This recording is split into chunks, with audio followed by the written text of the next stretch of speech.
Ustaz, sampai detik ini suami masih suka berjudi dan menumpuk hutang. Waliyadzubillah. Dalam situasi seperti ini, jika saya terus mempertahankan rumah tangga yang seperti ini, apakah ada peluang surga untuk saya? Atau justru akan banyak mudaratnya dan menambah tumpukan dosa suami karena terus menzalimi istri-istri dan anak-anaknya? Bahkan suami pun berpoligami, serta untuk istri keduanya pun saya membiayai dengan usaha kecil-kecilan saya. Mohon jawaban Ustaz, jazakumullah khair. Baik, inna lillahi wa inna ilaihi raji'un. Semua milik Allah subhanahu wa ta'ala dan semua akan kembali kepada Allah subhanahu wa ta'ala, termasuk mengembalikan segala ketentuan-ketentuan hukum dan kehidupan kepada Allah subhanahu wa ta'ala. Di kalimat inna lillahi wa inna ilaihi raji'un ini jangan selalu disertakan dengan hal-hal yang sifatnya kematian atau duka cita ya dan sebagainya, tapi terkait dengan semua apa yang kita alami dalam kehidupan. Semua apa yang kita alami dalam hidup itu disebut musibah, ya, ma'asabana, sesuatu yang menimpa kita sebagai ujian dari Allah subhanahu wa ta'ala untuk menguatkan kehidupan kita sekaligus memberikan nilai pahala dari proses kehidupan yang kita alami. Itu ada di Quran surah ke-2 Al-Baqarah di ayat 155, 156, 157 ya. Allah menyampaikan wala nabluwannakum bisyai'in minal khauf wal ju' wa naqsin minal amwal wal anfus wath thamarat wa basyiris sabirin. Ya, kemudian di ayat yang 156-nya alladzina idza asabathum musibah qalu inna lillahi wa inna ilaihi raji'un. Jaminannya ayat 157-nya ulaika alaihim salawatun min rabbihim wa rahmah wa ulaika humul muhtadun. Baik teman-teman sekalian, kata Allah, aku akan uji, semua manusia yang hidup akan diuji dengan beragam ujian kehidupan. Rasa khawatir, gitu kan, rasa takut, kemudian rasa lapar, persoalan di kehidupan rumah tangganya, dari mulai sakit sampai kehilangan jiwa, ujian pekerjaan, sampai ada hasil kerja keras yang dibawa oleh orang lain. Ya, kunci untuk menghadapi itu semua bersabar. Wa basyiris sabirin. Nah, bagaimana sabar itu? Alladzina idza asabathum musibah, yaitu orang-orang yang ketika mengalami apapun kehidupan, prosesi dalam kehidupannya, di rumah tangganya, pekerjaannya dan segalanya, pertama yang harus ia lakukan inna lillahi wa inna ilaihi raji'un. Sadarkan pada jiwanya, kuatkan pada dirinya bahwa semua ini Allah tetapkan. Ya, dan tidak mungkin Allah menetapkan segala sesuatu kecuali ada hikmah kebaikan bagi hambanya. Karena itu untuk mendapatinya wa ilaihi raji'un, kembalikan semua cara solusi mengatasinya kepada Allah subhanahu wa ta'ala. Nah, dalam rangka itu bagaimana kita mengembalikannya? Mari kita lihat. Nah, saudariku yang baik, pertama izinkan saya mendoakan semoga Allah memberikan hikmah yang terbaik dan meringankan segala ujian yang tengah Anda hadapi.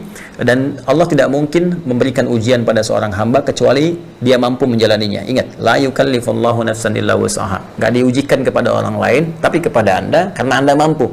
Ya, dengan kemampuan itu Anda menjalani, dan dengan menjalani itu ada pahala Allah berikan pada pekerjaannya. Ingat, pahala itu diberikan pada prosesnya, bukan hasilnya. Ya, seorang ibu merawat anak sehingga jadi direktur, bukan saat jadi direktur ada pahala, tapi prosesnya dari awal sampai terus dia kemudian mendapatkan keberkahan si Allah subhanahu wa ta'ala. Nah, dalam konteks ini ada dua pilihan bagi Anda. Pilihan pertama, Anda bisa melihat karena Anda yang mengalami di sini, kan? Jika apa yang Anda alami di rumah tangga ini tidak membuat Anda terhambat untuk beribadah, mendekat kepada Allah subhanahu wa ta'ala, dan Anda ingin menjadikan ini sebagai lahan dakwah dalam kehidupan Anda.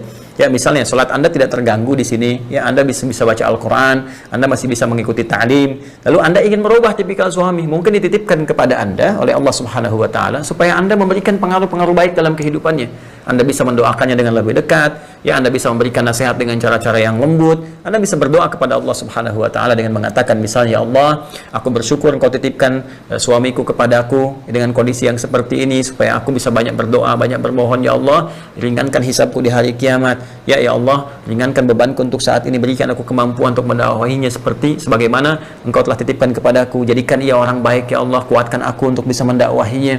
Ya, boleh jadi dengan titipan itu pahala terus diberikan. Itu kumpulan-kumpulan yang ingin Allah berikan kepada Anda. Ya, sepanjang ya suami Anda dalam pergaulannya tidak menghambat Anda untuk ibadah. Ya, dan tidak memberikan dampak cedera, misalnya menyakiti ya, atau berbuat zalim dengan kekerasan fisik dan sebagainya yang mengakibatkan Anda bisa terganggu secara fisik atau psikis atau bahkan kemampuan untuk beramal saleh.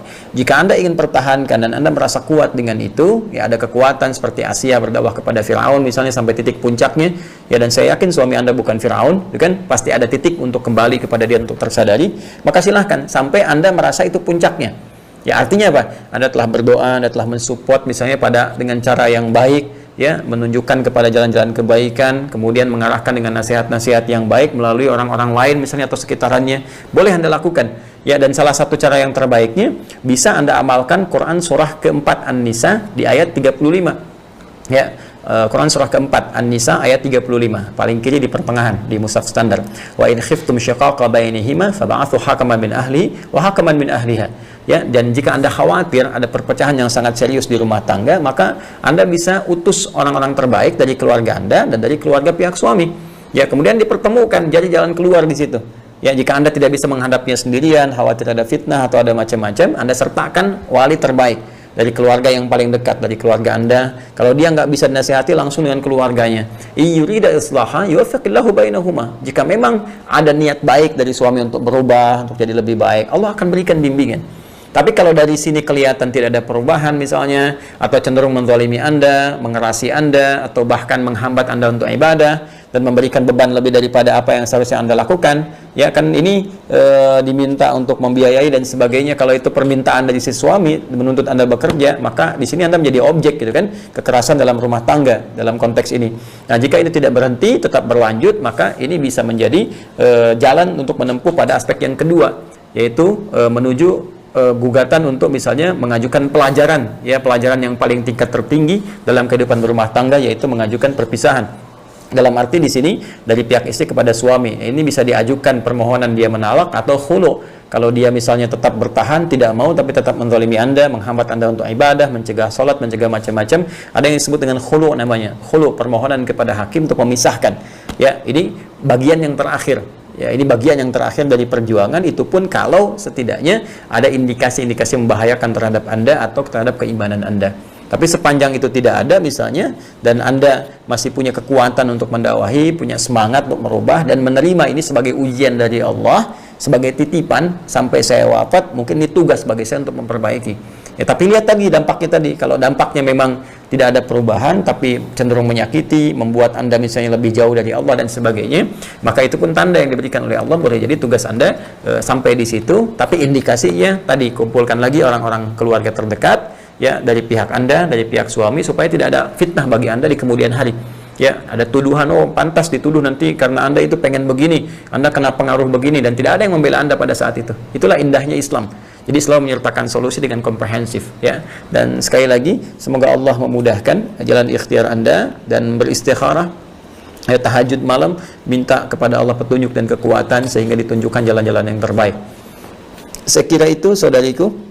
Dan saya kira Anda bisa bercerita kepada orang-orang yang terbaik di keluarga supaya bisa memberikan support kepada Anda dan mencari jalan keluar yang terbaik. Ya, Wallahu taala alam bissawab.